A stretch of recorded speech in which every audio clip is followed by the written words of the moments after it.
Bonjour. Je vous salue en nom de toute l'Église épiscopale del diocèse. Pardon.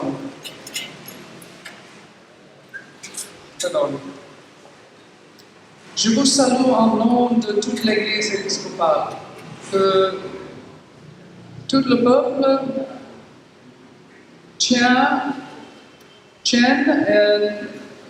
sous cœur et sous prière par vous, pour vous et pour toute l'Église d'Haïti.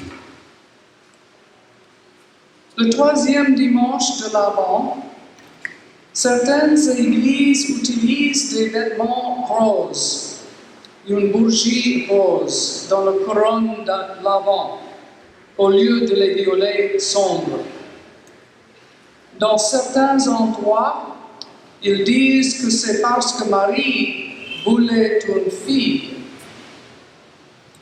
Mais ces racines suivent du désir pour une pause dans un temps de pénitence. Ce dimanche est un moment de joie au milieu d'attente.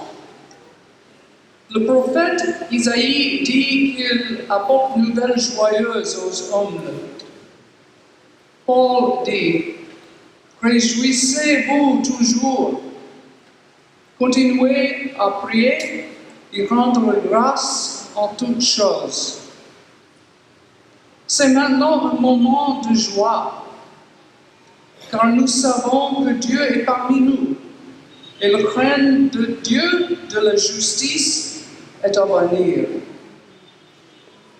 Réjouissez-vous, levez vos voix, n'oubliez pas le rêve de Dieu de se réjouir. Nos voix sont indispensables en réjouissance, comme ce bel choral continue à nous montrer, et les musiciens aussi. D'autres personnes utilisent les voix des instruments, comme le tambour ou le violon, pour partager la joie et la complainte. Je me souviens que très peu de temps après le tremblement de terre ici, un professeur de musique a rassemblé ses élèves au Port-au-Prince avec le plus grand nombre des instruments qu'ils ont trouvés, qui fonctionnaient toujours. Et ils ont fait musique dans les groupes, en encourageant les gens autour d'eux pour donner une voix à leur lamentation et leur espoir. Nous utilisons nos voix collectivement pour exiger des changements, le même genre de changement que Isaïe exhorte, la transformation vers un monde où personne ne souffre pas de la faim et les gens ne vivent pas avec la peur parce que l'abondance de Dieu nous donne, que le Dieu nous donne est partagé. Quand les gens vivent avec ce genre d'amour pour l'autre, ça s'appelle la justice. Toutes les histoires au sujet de notre relation avec Dieu ont quelque chose à voir avec le bois. Création commence avec Dieu en disant que la lumière soit et laissez l'obscurité être séparée de la lumière. Et à la fin de chaque jour de la création, Dieu parle de sa bonté, il le bénit. Le deuxième récit de la création parle des mots détournés pour endommager la relation entre Dieu et sa création. Les prophètes comme Isaïe parlent à vos hôtes ce que Dieu veut pour toute la création. Parfois, le défi des prophètes est de confronter le péché et l'injustice dans leur communauté, et parfois ils parlent avec parole des réconforts et de l'assurance. Que Dieu est avec vous, même lorsque les choses semblent plus sombres. Mais souvent, ils le font à la fois complète pour ce qui est de l'espoir pour ce qui sera. Jean-Baptiste vient d'offrir un témoignage, comme dit-il l'évangile de Jean. Il est demandé de s'identifier, il répond qu'il n'est pas loin, et il n'est pas le prophète qu'ils connaissent. Il dit qu'il est la voix qu'ils ont entendue avant faire une route droite dans le désert pour le Seigneur. Son travail est de préparer la voie en invitant les autres à utiliser leur voix et de répondre avec l'action. Lorsque les gens de le quartier viennent d'être baptisés dans le Jourdain, ils entrent dans une rivière de transition et transformation. Ils commencent sur une nouvelle route vers la justice mondiale que Dieu a promis. C'est toujours ce que nous faisons aujourd'hui dans le baptême. Nous prenons une nouvelle route vers le royaume de Dieu, par la parole et par les actes. La Vierge Marie utilisait sa voix ainsi, dire oui à cette invitation étrange et merveilleuse. Oui, dit-elle, je vais faire ce que Dieu m'a posé. Et je reconnais que le monde va changer en conséquence. Joseph fait la même chose quand il accepte la vocation improbable comme le Père nourricier. La voix de Dieu est entendue de nouveau au baptême de Jésus. Tu es mon Fils bien-aimé. Je mets en toi toute ma joie. Alors Jésus va au désert à lutter avec celui qui parle des mots fausses et indigne de confiance. Jésus trouve sa propre voie à affronter ses tentations. Et puis il rentre chez lui à la synagogue où il a lu ce mot d'espoir du prophète Isaïe.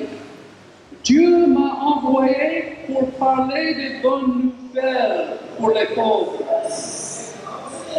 pour guérir les aveugles, pour libérer les captifs et pour parler un mot de l'espoir de Dieu pour le monde. Dieu dit la même chose à chacun de nous dans le baptême.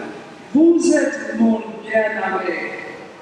En toi, je suis bienheureux. Et Dieu nous envoie à utiliser nos voix et nos vies pour être de bonnes nouvelles dans tout le monde. Quel genre de bonnes nouvelles parlez-vous et serez-vous?